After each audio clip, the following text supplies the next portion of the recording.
தமிழ் சொந்தங்களுக்கு வணக்கம். இன்றைக்கி நாம் 18 சித்தர்களில் ஒருவரான கோரக்க சித்தர் ஜீவ சமாதி அடைந்த இடத்துக்கு தான் நாம் போக போகிறோம். அது நாகப்பட்டினம் மாவட்டத்தில் வடக்கு பொய்கைநல்லூர் அப்படின்ற கிராமத்தில் மெயின் ரோட்லேயே அமைஞ்சிருக்கு. சித்தர் வழிபாடு ஆதி காலத்தில் இருந்தே நம்மிடையே இருக்குங்க. அந்த வகையில் நாகப்பட்டினத்தில் இருந்து வேளாங்கண்ணிக்கு அக்கரைப்பேட்டை வழியாக செல்லும்போது சுமார் 4 கிலோமீட்டர் தொலைவில் வடக்கு பொய்கைநல்லூர் அப்படின்னு ஒரு ஊர் இருக்குங்க. அங்கே 18 சித்தர்களில் ஒருத்தரான கோரக்க சித்தர் ஜீவ சமாதி அடைஞ்ச இடம் இருக்குது. நம்பிக்கையோடு இங்கு நாள்தோறும் வரும் ஆயிரக்கணக்கான பக்தர்கள் சித்தரின் அருளை பெற்று செல்கின்றனர். கோரக்க சித்தரின் அவதாரம் வெகு சுவாரஸ்யமானதுங்க. இப்போ நீங்கள் பார்த்துட்ருக்கிற இடம்தான் கோரக்க சித்தர் ஜீவ சமாதி அடைஞ்ச இடம். சித்தர்கள் என்போர் இயமம், நியமம், ஆசனம், பிரணயாமம், பிரத்யாகாரம், தாரணை, தியானம், சமாதி முதலிய 8 வகையான யோகாங்கம் மூலம் சித்திகளை பெற்றவர் சித்தர்களுங்க. இப்போ நாம் நாகப்பட்டினத்துலேருந்து கோரக்க சித்தர் கோயிலுக்கு ஒரு வியாழக்கிழமை அன்னைக்கு நைட்டு புறப்பட்டு போயிட்டுருக்கோம். இப்போ நீங்கள் பார்த்தது அக்கரைப்பேட்டை மாரியம்மன் கோயிலுங்க. நாம் அக்கரைப்பேட்டை வழியாக தான் சித்தர் கோயிலுக்கு இப்போ போயிட்டுருக்கோம். தொடர்ந்து வீடியோவை கடைசி வரைக்கும் பாருங்கள். சித்தர்கள் குறித்து பல செய்திகளை நான் உங்களுக்கு சொல்லியிருக்கேன். இரவு நேரத்தில் அந்த வழியில் என்னென்னலாம் அழகாக இருக்குது, எப்படி அழகாக தெரியுது. ஏன்னா கடற்கரை ஓரங்க, அக்கரைப்பேட்டை மேம்பாலத்தில் ஏறி தான் நம்ம போவோம். போகும்போது மேம்பாலம் காமிக்கல, வரும்போது நான் மேம்பாலத்தை காமிக்கிறேன். அது வரைக்கும் நீங்கள் தொடர்ந்து பாருங்கள். சித்தர்களிடையே 3 பிரிவுகள் இருக்குங்க. சன்மார்க்க சித்தர்கள், அதாவது திருமூலர், போகர், இவங்க 2 பேரும் சன்மார்க்க சித்தர்கள்.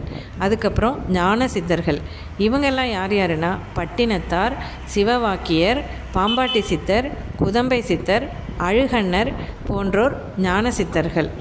அழுகணி சித்தரும் இங்கே நாகப்பட்டினத்தில் காயாரோகண சுவாமி உடனுரை நீலாயுதாட்சம்மன் கோயிலில் தான் ஜீவசமாதி அடைஞ்சிருக்காருங்க. 3ஆவதாக காயச்சித்தர்கள், அதாவது உடம்பு ஆரோக்கியம், வைத்தியம் போன்றவற்றை கற்றறிந்தவர்கள். அவங்கெல்லாம் யாருன்னா கோரக்கர், கருவூர் சித்தர், மச்சமுனி, சட்டமுனி, சுந்தரானந்தர், உரோமுனி, இவங்கெல்லாங்க. சித்தர் அப்படின்னா யார் அப்படின்னு நம்ம பார்ப்போம். சித் அப்படின்னா அறிவு, சித்தை உடையவர்கள் சித்தர்கள். நிலைத்திருக்கும் பேரறிவை படைத்தவர்கள் சித்தர்கள். சித்தர்கள் என்றால் நிறைமொழி மாந்தர் என்றும் அறிஞர்கள் என்றும் பொருள்படுவதாக பழந்தமிழ் நூல்கள் கூறுகின்றன. மருத்துவத்தோடு யோகம், சோதிடம், மந்திரம், ரசவாதம் போன்ற அரிய அறிவியலையும் தந்தவர்கள் சித்தர்கள் என்று அழைக்கப்பட்டனர். சித்தர்களை பற்றி பேசிக்கொண்டே நாம் இப்பொழுது கோரக்க சித்தர் ஜீவசமாதி வந்தாச்சு. உட்பிரகாரங்கள், ஜீவசமாதி இவற்றையெல்லாம் வீடியோ எடுக்க அனுமதி கிடையாது. அதனால் வெளிப்புற தோற்றத்தை மட்டும் நான் வீடியோ எடுத்து உங்களுக்கு போட்டிருக்கேன். கோரக்க சித்தரை எப்போது வழிபடலாம் அப்படின்னா எப்போதும் வழிபடலாம். அவருடைய பிறந்த நாள் என்று சொல்லப்படும் குருவாரமான வியாழக்கிழமையில் வழிபடுவது மிகவும் உத்தமம். இந்த வீடியோ கூட ஒரு வியாழக்கிழமை இரவு நேரத்தில் 8 மணி அளவில் எடுத்த வீடியோ தாங்க. கோரக்க சித்தர் தமிழ்நாட்டின் புகழ்பெற்ற 18 சித்தர்களுள் ஒருவர். மேலும் இவர் சித்தர் வரிசையில் 16ஆவது சித்தர் ஆவார். இவர் சித்தர்கள் அகத்தியர் மற்றும் போகரின் மாணவர் ஆவார். இவர் வாழ்ந்த காலம் 880 வருடம் 11 நாட்கள் ஆகும். இப்போ நீங்கள் பார்த்துட்ருக்கிற போர்டில் எந்தெந்த காரியங்களுக்கு எத்தனை விளக்குகள் ஏற்றணும் அப்படின்னு சொல்லிட்டு போட்டிருக்காங்க. இந்த கோரக்கர் ஜீவசமாதி இருக்கிறதுக்கு பக்கத்திலேயே தியான மண்டபம் இருக்குது. அதுக்கு எதிர்த்த மாதிரி இந்த தீபங்கள் ஏற்றப்படுகிறது. அவங்க இந்த தீபங்களை அவங்களே விற்பனை செய்கிறாங்க. நம்ம அந்த கணக்கில் நாம் வாங்கிக்கலாம். 18 சித்தர்கள் யார் யாருன்னு பார்ப்போமா? நந்தீசர், மச்சமுனி, சட்டமுனி, அகப்பை முனி, பாம்பாட்டி, இடைக்காடர், அழுகண்ணி, குதம்பை முனி, தன்வந்திரி, வான்மீகர், ராமதேவர், கொங்கணர், கருவூரார், சுந்தரர், திருமூலர், போகர், அகத்தியர், கோரக்கர். கோரக்க சித்தர் பிறந்த நாளான குருவாரமான வியாழக்கிழமையில் வழிபடுவது உத்தமம் அப்படின்னு சொல்லியிருந்தேன். ஒவ்வொரு பௌர்ணமி நாள் ஐப்பசி பரணி ஆகிய நாட்களிலும் நாம் வழிபடலாம். அது மிகவும் சிறப்பு. ஒவ்வொரு நாளும் 3 கால பூஜைகள் நடைபெற்று வருகிறது.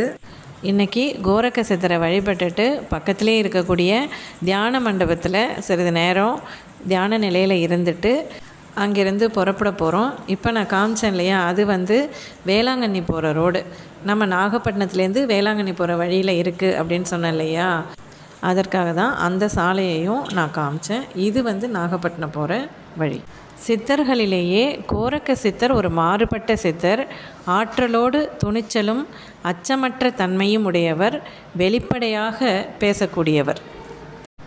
இவரை வழிபடுவதால் என்னென்ன பலன்கள் அப்படின்னா, நினைத்த காரியம் கைகூடும், திருமண தடை அகலும், மக்கட்பேறு வாய்க்கும், புற்றுநோய் போன்ற கொடிய நோய்கள் நீங்கும், மன வளர்ச்சி குன்றியோருக்கு மனநலம் வாய்க்கும், களவு போன பொருட்கள் திரும்ப வந்து சேரும். சித்தருக்கு பாலாபிஷேக வழிபாடு குடும்ப பிரச்சனைகள் மற்றும் கவலைகளை போக்கும். கோரக்கர் வழிபாடு ஞான விரிவை தரும். பக்தர்கள் சித்தரை வேண்டிக்கிட்டு இங்கேயே இரவு நேரங்களில் அந்த பிரகாரத்தில் நிறைய பேர் படுத்திருக்கிறத பார்க்க முடிஞ்சிச்சு. அப்படி ஒரு அமைதியான சூழலாக இருக்கும். மனநிலை நமக்கு சரியாக இல்லை அப்படின்னோன்னா நம்ம சித்தரை வழிபட்டுட்டு பக்கத்தில் இருக்கிற தியான மண்டபத்தில் சிறிது நேரம் அமர்ந்தோம் அப்படின்னாலே நமக்கு ஒரு அமைதி கிடைக்குதுங்க. சித்தரை வணங்கிவிட்டு நாங்கள் புறப்பட்டுட்டோம். இப்போ நம்ம அக்கரைப்பேட்டையில் மாரியம்மன் கோயில் போகும்போது பார்த்தோம் இல்லையா, திருப்பி வரும்போது அந்த இடத்துக்கு வந்துட்டோம். இப்போ கோயில் நடை மூடிட்டாங்க. நாம் அக்கரைப்பேட்டை மேம்பாலம் போகும்போது காமிக்கிறேன்னு சொன்னேன் இல்லையா, அதுக்கிட்ட வரப்போகிறோம். அது எதுக்காக நான் அதை காமிக்கிறேன் அப்படின்னா, இந்த இரவு நேரத்தில் நாகப்பட்டினம் மாவட்டத்துடைய அந்த அக்கரைப்பேட்டை கடற்கரை இரவு நேரத்தில் மேம்பாலத்தில் போகும்போது அதனுடைய வியூ எப்படி இருக்குது அப்படின்னு காண்பிக்கிறதுக்காக தான் நான் அது வழியாக நான் போகிறதையும் உங்களுக்கு காண்பிச்சிடலாம் அப்படின்னு சொல்லிட்டு. இது அக்கரைப்பேட்டை பாலத்தில் போகும்போது லெஃப்ட் சைடு நாகப்பட்டினம் நகரம். இது இப்போ நீங்கள் பார்க்குறது கடல் பக்கம் கிழக்கு, பாலத்துக்கு கிழக்கு சைடு நம்ம காமிக்கிறோம். கோரக்க சித்தர் கோயிலுடைய அமைப்பை பற்றி யூடியூப்பில் நிறைய பேர் வீடியோ போட்டிருக்காங்க. பகல் நேரத்தில் எடுத்த வீடியோ. இரவு நேரத்தில் இப்படி தான் இருக்குது அப்படிங்கிறது நான் போட்டிருக்கேன். அதாவது நான் போனது ஒரு வியாழக்கிழமை இரவு, சித்தரை வழிபட உகந்த நாள் அது. அப்போது எடுத்த வீடியோவை நான் உங்களுக்கு போட்டிருக்கேன். அது மட்டும் இல்லாமல் இந்த மேம்பாலத்தின் வழியாக நாகப்பட்டினம் நகரத்தின் அழகினை நான் காட்டுவது எதற்காக அப்படின்னா, சோழர்கள் காலத்தில் நாகப்பட்டினம் துறைமுக நகரமாக விளங்கியிருக்கு. அது மட்டும் இல்லாமல் ராஜேந்திர சோழன் காலத்தில் அனைத்து கடற்படை பயணங்களும் நாகப்பட்டினம் துறைமுகம் மூலமாகவே தான் நடந்திருக்கு.